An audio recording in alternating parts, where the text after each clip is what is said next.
गुज़श्ता दिनों से social media पे एक वीडियो वायरल होता है जिसमें PhD स्कॉलर्स रेडी पे ड्राई फ्रूट्स का बिजनेस कारोबार करते हुए नज़र आते हैं और उसके बाद उनका वीडियो बहुत वायरल होता है।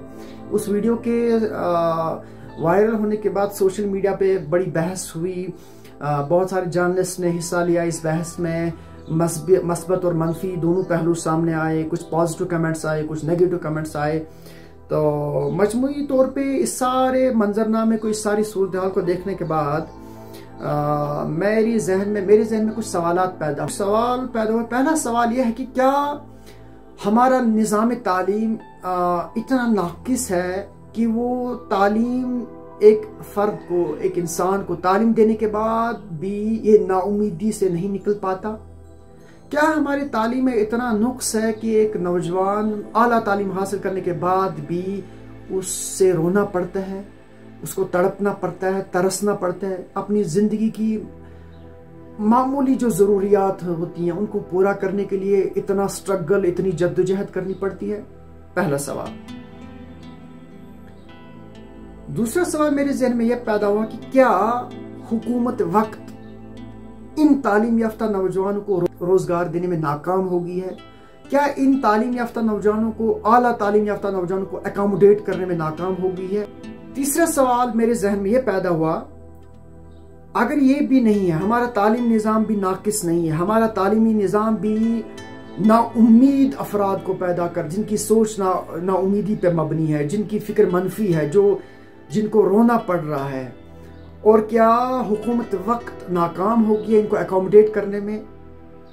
उसके बाद ये हो गए, दो सवाल पैदा हो गए। तीसरा सवाल मेरे जहन में, अगर ये भी नहीं है तो क्या जो ये आला तालीम हासिल करते हैं, जो ये डिग्रियां हासिल करते हैं, जो इतनी बड़ी बड़ी सनदें हासिल करते हैं, क्या वो इसके अहल नहीं कि वो अपने आप को एकोमोडेट कर पाएं या अपना रोजगार इज्जत से कमा पाएं, अच्छे से कमा पाएं, या वो गवर्नमेंट को, इंतजामिया को मुतासिर कर पाएं ताकि वो उन्हें एकोमोडेट करें? तो ये दो तीन सवाल मेरे जहन में आगे, आपके जहन में भी उठे होंगे, क्योंकि सोशल मीडिया पे ये बहस चल पड़ी है कि एक कह रहा है नहीं जी ऐसा है, आपने क्यों कहा, दूसरे ने कहा वैसा है। वो एतदाल में रह के कोई बात नहीं करता। मैं पहले कहना चाहूंगा कि अगर कोई PhD करता है, कोई आला तालीम हासिल करता है, तो वाकतन अगर वो एडजस्ट कहीं पे नहीं हो पा रहा है तो कौम का उसमें कोई कसूर नहीं है। मजमूई तौर पे कौम का उसका कोई कसूर नहीं होता। हुकूमत वक्त को हम जिम्मेदार ठहरा सकते हैं, लेकिन हुकूमत वक्त को जिम्मेदार ठहराने से पहले मेरी नज़र में हमें निज़ाम तालीम और सिस्टम ऑफ एजुकेशन को जिम्मेदार ठहराना चाहिए। क्या हमारा निज़ाम तालीम क्या ऐसा है जो इतनी आला डिग्रियां हासिल करने के बाद भी नौजवान रो रहा है, उसको रोजगार हासिल करने के लिए तड़पना और तरसना पड़ रहा है? मुझे पता है कि एक अनपढ़, जिसकी कोई क्वालिफिकेशन, तालीम, कोई सनद नहीं होती उसके पास, लेकिन वो अच्छे से अपना रोजगार कमाता है, वो खुश होता है। लेकिन एक तालीम याफ्ता नौजवान, चाहे वो कोई भी काम करे, किसी भी जगह कोई अपना रोजगार कमाए, उसके बाद भी वो रोता है, एंग्जाइटी और डिप्रेशन का शिकार होता है। जैसे हमने देखा कल हमारे PhD स्कॉलर्स एक रो रहे थे, उसने कहा कि उसके आंसू बह रहे थे। मजमूई तौर पे ये तो हमें अफसोस करना पड़ेगा इस पे कि तालीम का क्या बस मकसद अब इतना ही था कि जब तक ना तालीम हासिल करने के बाद आला से आला रोजगार मिले तब तक हमारी तालीम के हुसूल का मकसद हमें तालीम के मकसद का हुसूल, हम अपनी तालीम के मकसद को नहीं पा सकते? क्या हमारी तालीम का मकसद यही है?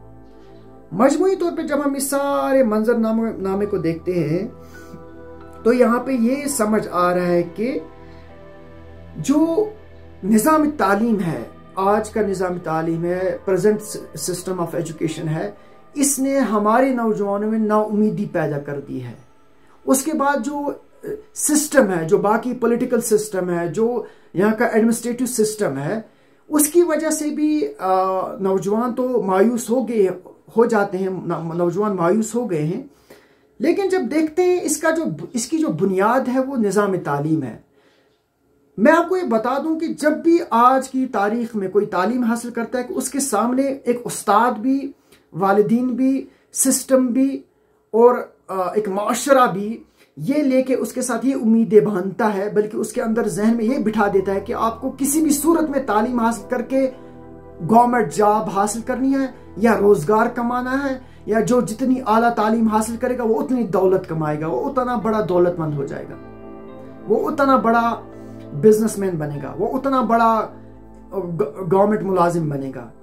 लेकिन ये कंसेप्ट, ये सोच हमारे मुआशरे में बहुत गलत है। इससे हमें बाहर निकलना चाहिए और हमें इसके रूट कॉज पर, इसकी जड़ में जो मर्ज है उसको दूर भगाने की कोशिश करनी है। सबसे पहले मजमूई तौर पे बहसियत कौम सिस्टम के, जो हमारा सिस्टम यहाँ पे है, जो सिस्टम ऑफ एजुकेशन है, जो तालीम हमें दी जा रही है, यानी हमें पेट का पुजारी बनाया जा रहा है। हमारी तालीम का मकसद ये है कि आप तालीम हासिल करेंगे, आप ऐश व इशरत की जिंदगी गुजारेंगे, आपको स्ट्रगल नहीं करनी पड़ेगी।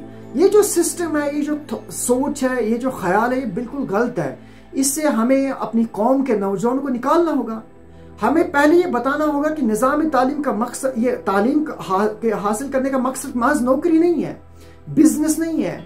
आप बड़े से बड़ा कारोबार नहीं करेंगे, आपको ये बड़े से बड़ा कारोबार नहीं देगी ये तालीम, आपको करोड़पति नहीं बनाएगी। हाँ, आला तालीम के बाद कोई अच्छा काम करता है, कोई बिजनेस करता है, कोई अच्छी जॉब हासिल करता है, कोई कुछ अच्छे सिस्टम सेटअप का हिस्सा बनता है, वो अच्छी बात है। बट इसको मकसद बनाना कि जब तक ना आप आला तालीम जब आप हासिल करेंगे, या तालीम का मकसद यही है कि आप अच्छे से दौलत कमाएं, रोजगार हासिल करें, पैसा बनाएं, प्रॉपर्टीज बनाएं, ये गलत कंसेप्ट हमें पहले अपने जहनों से, अपने नौजवानों के जहनों से निकालना होगा। तब जाके हम देखते हैं कि हमारे पीएचडी स्कॉलर्स को सड़क पे रोना नहीं पड़ेगा, हमारे पीएचडी स्कॉलर्स को रेडियो पे ड्राई फ्रूट्स नहीं बेचने पड़ेंगे। वैसे भी ड्राई फ्रूट्स बेचने में, आप कोई बिजनेस करने में, छोटा मोटा बिजनेस करने में कोई शर्म नहीं है। मैं ये चाहता हूं कि एक इस तरह का यहाँ पे एक सिस्टम बने, एक मिजाज बने मुआशरे का कि वाकतन डॉक्टर्स, इंजीनियर्स, स्कॉलर्स, फिलोसफर्स, बड़ी बड़ी डिग्रियां और बहुत काबिल इंसान हमारे निकले और वो छोटे से छोटा कारोबार करने में भी शर्म महसूस ना करें। इसमें कोई शर्म नहीं होनी चाहिए, इसमें कोई शर्म की जरूरत नहीं है। हालांकि हम ये जो है, ये बड़ा अनफॉर्चुनेट भी है कि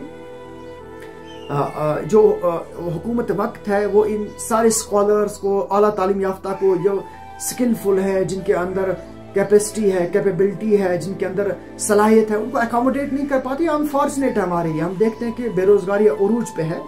बट इसका मतलब ये नहीं है कि अगर हमारे डॉक्टर्स, इंजीनियर्स, हमारी सोसाइटी के आला तालीम याफ्ता नौजवान इस चीज को स्ट्रेस, एंजाइटी और डिप्रेशन में लेके फिर बाहर सोशल मीडिया पे रोएंगे, इसका इम्पैक्ट क्या पड़ेगा हमारी सोसाइटी के जो नौजवान है? असल में हमें ये देखना है कि इसका इम्पैक्ट हमारी सोसाइटी के नौजवानों पर क्या पड़ेगा, जो रिसर्च में आगे आना चाहते हैं। मतलब मैं कल देखा, मैंने वीडियो में अपनी जगह सोच रहा था, मेरे एक जहन में एक बार आया था कि मैं रिसर्च करूंगा, लेकिन कल जब मैंने वो वीडियो देखा, मैंने सोचा शुक्र है अल्लाह का मैंने रिसर्च नहीं की, शायद मुझे भी रोना पड़ता। मजमूई तौर पे क्या हम ऐसी वीडियोस को वायरल करके, या हमारे स्कॉलर्स ऐसी बातें आगे पहुंचा कर, या सोशल मीडिया पे रोने धोने से, क्या हम बाकी लोगों को रिसर्च करने से कहीं डिस्करेज तो नहीं कर रहे हैं, उनकी हौसला शिकनी तो नहीं कर रहे हैं, उनको रोक तो नहीं रहे हैं रिसर्च करने से? ये मेरे चंद सवालात हैं। आप इसका, आई होप कि इंशाल्लाह आप इसको पॉजिटिव तरीके में लेंगे।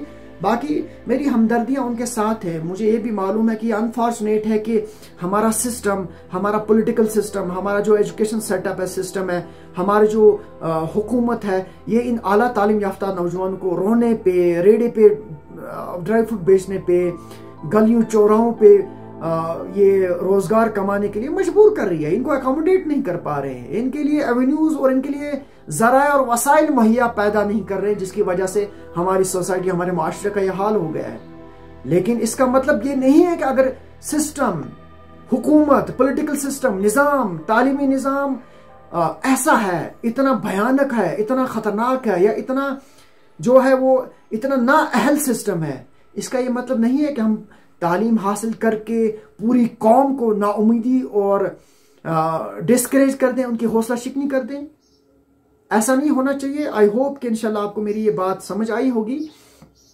मैं चाहूंगा कि कोई भी नौजवान जिसने आला तालीम हासिल की हो वो कम से कम सोसाइटी में एक पॉजिटिव तरीके से बात को पहुंचाने की कोशिश करे। और जो हमारा मीडिया है, हमारे सोशल मीडिया है, हमारे जर्नलिस्ट हैं, सोशल एक्टिविस्ट हैं, वो इन सारी चीज़ों को एक पॉजिटिव तरीके से आप, क्या हम ये नहीं कह सकते थे कि इन नौजवानों ने PhD करके, डॉक्टरेट करके इन्होंने एक अपना बिजनेस, छोटा मोटा बिजनेस खड़ा कर दिया। वैसे भी एक PhD स्कॉलर साहिब ने कहा था कि हम इंशाल्लाह, हमारा इरादा है कि हम इसको बाहर के ममालिक में या जम्मू कश्मीर से बाहर भी इस बिजनेस को हम बढ़ाना चाहते हैं, हम वहां पे भी ड्राई फ्रूट्स का बिजनेस करना चाहते हैं। अच्छी बात है, इन चीज़ों को आगे क्यों नहीं लाया गया? महज इस चीज़ को दिखाया गया कि वो उनको जी जॉब नहीं मिलेगी, गवर्नमेंट ने उनको अकोमोडेट नहीं किया गया। मजमूई तौर पे इसके जो नताइज हैं वो इंतहाई खतरनाक हो सकते हैं हमारी सोसाइटी के लिए। हमारे नौजवानों को कहीं हम डिस्करेज तो नहीं करते हैं ऐसे तरीकों से करके, इन चीज़ों को इनके हल के लिए आगे आना चाहिए, न कि हम कोई तालीम हासिल करके, डिग्री लेके और हम इस तरह से आके हम पूरी कौम को मायूस करें, नौजवानों को नाउमीद करें, बल्कि तहकीक से, रिसर्च से लोगों को रुकने का हम कोई जरिया बने। तो हमें इस एंगल से भी सोचना पड़ेगा। सिर्फ महज एक इस एंगल से हम सोच के और बस एक दूसरे को हम इल्जाम तराशियां दे रहे हैं, ऐसा नहीं होना चाहिए। एंड आई होप कि इंशाल्लाह हम इसीलिए देख रहे हैं कि ये जो सिस्टम है, एजुकेशन सिस्टम है, सेटअप है, निज़ाम है, जो पॉलिटिकल सिस्टम हमारा है, नौजवान डिग्रियां करके, डॉक्टरेट, PhD और बड़े बड़े प्रोफेशनल डिग्रीज करके भी लोग खुदकुशियां कर रहे हैं, स्ट्रेस में, एंग्जाइटी में, डिप्रेशन में, को मजमूई तौर पे जो ये निज़ाम तालीम है, असल में इसको सुधारने के लिए, इस सिस्टम को ठीक करने के लिए हम सबको सोचना चाहिए, अपनी अपनी बात आगे रखनी चाहिए, अपने आप को अकोमोडेट करते। तो जो हम असल में बीमारी को नहीं देखते, हम बस ऊपर से जो आ गया उस पर अपना रिएक्शन दे दिया। मजमूई तौर पे ये अलमिया हमारी निज़ामी तालीम का, हमारे पॉलिटिकल सिस्टम का, हमारे जो बाकी एडमिनिस्ट्रेटिव सेटअप है, सिस्टम है, उसके लिए अलमिया है कि हमारे नौजवान PhD करके रेडू पे देख तो ड्राई फ्रूट्स बेचे, उसके बाद रो रहे हैं, मायूसी का इजहार कर रहे हैं, एंग्जाइटी में है, डिप्रेशन में है, स्ट्रेस में है। गोया जो सिस्टम ऑफ एजुकेशन है, इसके लिए हमें कुछ सोचना पड़ेगा। इसमें हमें किस किस्म की तब्दीलियां लानी होंगी, ये हमें सोचना पड़ेगा। हमें कैसे तरबियत और तालीम देनी पड़ेगी अपने बच्चों को। जितनों ने भी ये कल से ये वीडियो देखा, जितनों ने भी ये स्टूडेंट्स ने, रिसर्च स्कॉलर्स ने, या जो इस फील्ड्स में आगे आना चाहते हैं, उन पे क्या गुजरी होगी? उन्होंने क्या ये नहीं सोचा होगा कि हमें भी बस नाउमीद, और हम भी नाउमीद हो गए, हम भी कुछ नहीं कर पाएंगे, कहीं हमें भी रेडी पे ऐसे ही ड्राई फ्रूट्स और सब्जी ना बेचनी पड़े? कहीं हम कौम के नौजवान को नाउमीद तो नहीं कर रहे, बल्कि हमें इनको भी अप्रिशिएट करना चाहिए, एनकरेज, हर एक चीज को पॉजिटिव वे में लेके आगे जाना चाहिए और बीमारी की जड़ तक पहुंच के उसका इलाज ढूंढने की कोशिश करनी चाहिए। आई होप कि इंशाल्लाह आपको मेरी बातें और जो मेरे जहन में कुछ सवालात उठे थे उनका जवाब भी आप देने की कोशिश करेंगे। कमेंट बॉक्स में इस वीडियो के मुतालिक आप अपनी पॉजिटिव और नेगेटिव कमेंट्स आप दे सकते हैं। इंशाल्लाह मैं कोशिश करूंगा एक नेक्स्ट वीडियो में उनका जवाब देने की। Thank you very much. अस्सलाम वालेकुम।